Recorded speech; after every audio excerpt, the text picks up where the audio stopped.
So in the first part of the explanation of the chapter, we saw narrator making preparation and then setting on that journey round the world voyage to replicate Captain James Cook's round the world voyage. Initially, their journey was okay.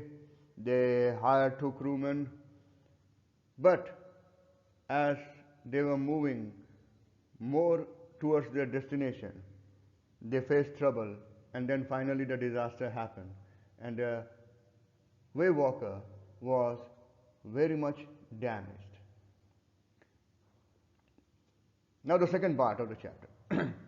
By morning on January 3, the pumps had the water level sufficiently under control. Huh? So they were pumping regularly the water. They were doing the things in rotation.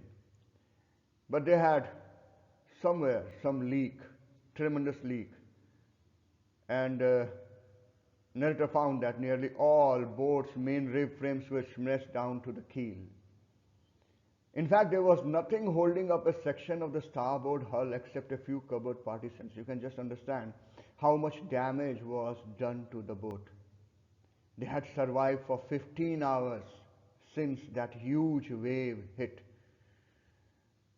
But looking at the condition of Waywalker, the ship, narrator could very well understand that it was not in that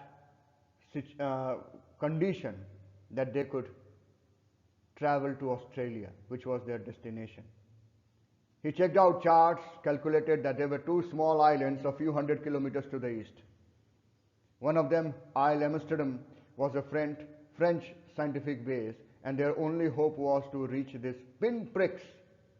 He calls this island as pinpricks because in the vast ocean there were very small islands, just like a pinprick on a piece of paper or on a chart paper or on a wall.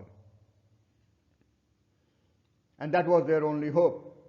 But they very well knew that unless and until the wind slowed down, they could not hoist sail because the condition of the boat was very bad, and narrator could understand their chances were very slim. The great wave had put our auxiliary, the helping engine, out of action. On January 4, after 36 hours of continuous pumping, we reached the last few centimeters of water. Now we had only to keep pace with the water still coming in. They could not set any sail on the mainmast because the narrator felt that condition was very bad and pressure on the rigging would simply pull the damaged section of the hull apart. So they hoisted the storm jib and headed for where they thought the two islands were. Mary found some corned beef, cracker biscuits, and it was almost in 2 days that they had something to eat. But our respite, relief, was short-lived.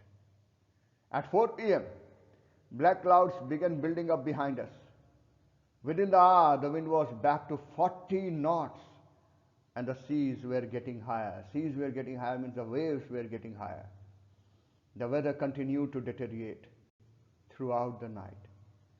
By dawn on January 5, the situation was again desperate.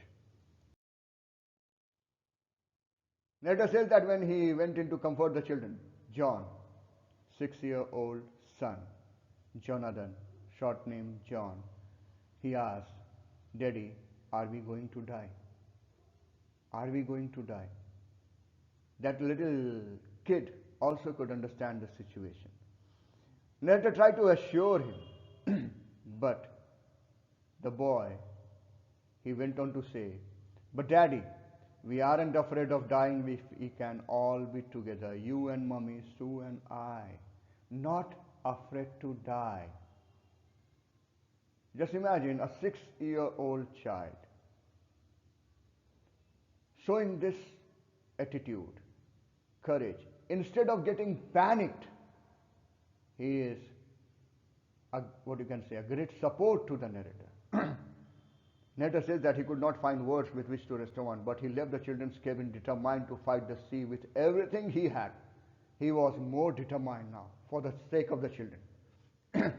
Now he did some preparations over here. To protect the weakened sideboard side, he decided to heave to the undamaged port hull facing the oncoming waves, using an improvised sea anchor of heavy nylon rope and two 22-liter plastic barrels of paraffin. That evening, when he and his wife both were sitting together holding hands, the motion of the ship brought more and more water in through the broken planks, and they both felt that the end was very near. But the Way Walker, to their good luck, rode out the storm. By the morning of January 6th, with the wind easing, I tried to get a reading on the sextant, the charts and maps, which is known as sextant. Back in the chart room, I worked on wind speeds, changes of courses, drift and current in effort to calculate the position. The best he could determine was that they were somewhere in 150,000 kilometers of ocean looking for a 65-kilometer wide island. Now look at the ratio. And now you remember why he says that they were looking for the pinpricks, because 150,000 kilometers of vast ocean and searching for a 65-kilometer wide island. While I was thinking, Sue moved painfully, joined me. The left side of her head was now very swollen, and her blackened eyes were narrowed to slits, as if they appeared just to be a cut on her face. Slit is cut. She had made a card. On the front, she had drawn caricatures of Mary and the narrator with the words, "Here are some funny people. Did they make you laugh?" I laughed a lot as well. Inside was a message. "Oh, how I love you both." So this card is to say thank you and let's hope for the best. The elders, the adults, they knew the crisis. They were aware of it. They were becoming hopeless because they knew the fact. But what was the support to them at this particular moment? The children, who showed exemplary courage. They did not panic because of the situation. They did not do anything which would make the position of their elders, the parents, very bad. Instead, they backed them up. That these things motivated the narrator, and he says somehow we had to make it. I checked and rechecked my calculation. We had lost our main compass, and I was using a spare which had not been corrected for magnetic variation. I made an allowance for this and another estimate of the influence of the westerly currents which flow through this part of the Indian Ocean. About 2 p.m., I went on deck and asked Larry to steer a course of 185 degrees. If we were lucky, I told him, with a conviction I did not feel. He was not even sure of himself. He could expect to see the island at about 5 p.m. Then, with a heavy heart, he says he went below, climbed on his bunk, and surprisingly slept. When he woke, it was 6 p.m. It was growing dark. No one had informed him about anything about the island, and he felt that they must have missed it. And now he knew the sail that they had left, they couldn't hope to beat back into the westerly winds. At that moment, a tousle head appeared by my bunk, small, with ruffled hair and all that, appeared. "Can I have a hug?" It was Jonathan. Sue was right behind him. "Why am I getting a hug now?" I asked. "Because you are the best daddy in the whole world and the best captain," my son replied. He said, "You are the best daddy and you are the best captain." Narrator felt that the children were trying to encourage him, motivate him. He said no. He was disappointed today. Because he was not able to find the island. But Sue said, "Why, you must be. You found the island. Why you are saying so? You have found the island." This was a great news for the narrator. "What?" he shouted. Both the kids, they said that it's out there in the front of us, they chorused, "as big as a battleship." I rushed on deck and gazed with relief at the stark outline of Isle Amsterdam. It was only a bleak piece of volcanic rock with little vegetation. the most beautiful island in the world. There was nothing beautiful about the island. It was a bleak piece of volcanic rock with little vegetation. But narrator calls it as the most beautiful island in the world. Why he calls it as the most beautiful island in the world? Because that island was a guarantee for them that now they would be saved. Now look at the way narrator and the kids explain or what you can say, this island, their reaction. The kids say that it is just like as big as a battleship, and the narrator calls it as the most beautiful island in the world. We anchored offshore for the night, and the next morning all 28 inhabitants of the island cheered us as they helped us ashore. With land under my feet again, my thoughts were full of. And when he landed on Isle Amsterdam, when he felt land under his feet, his mind was full of thoughts. He was thinking about the things. He thought of Larry and Herbie, cheerful and optimistic under the direst stress. Mary, who stayed at the wheel for all those crucial hours. And most of all, he thought of a 7-year-old girl who did not want to worry them about a head injury. Now, this was not a simple head injury.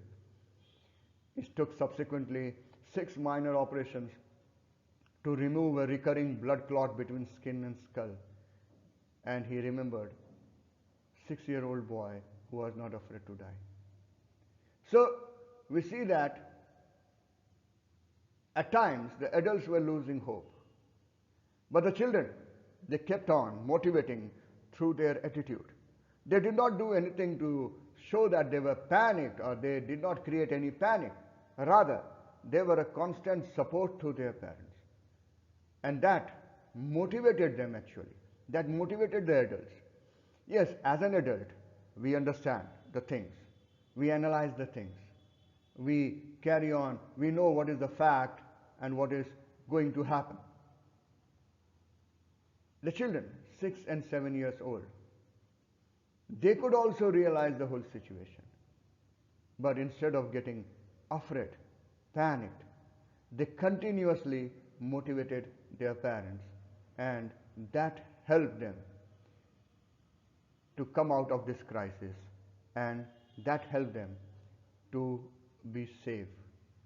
So the lesson gives us a message that if we are positive in our approach, if we don't lose hope, if we constantly go for the thing, persevering, being positive, the things can be always positive in the end. That's all for the chapter. Thank you.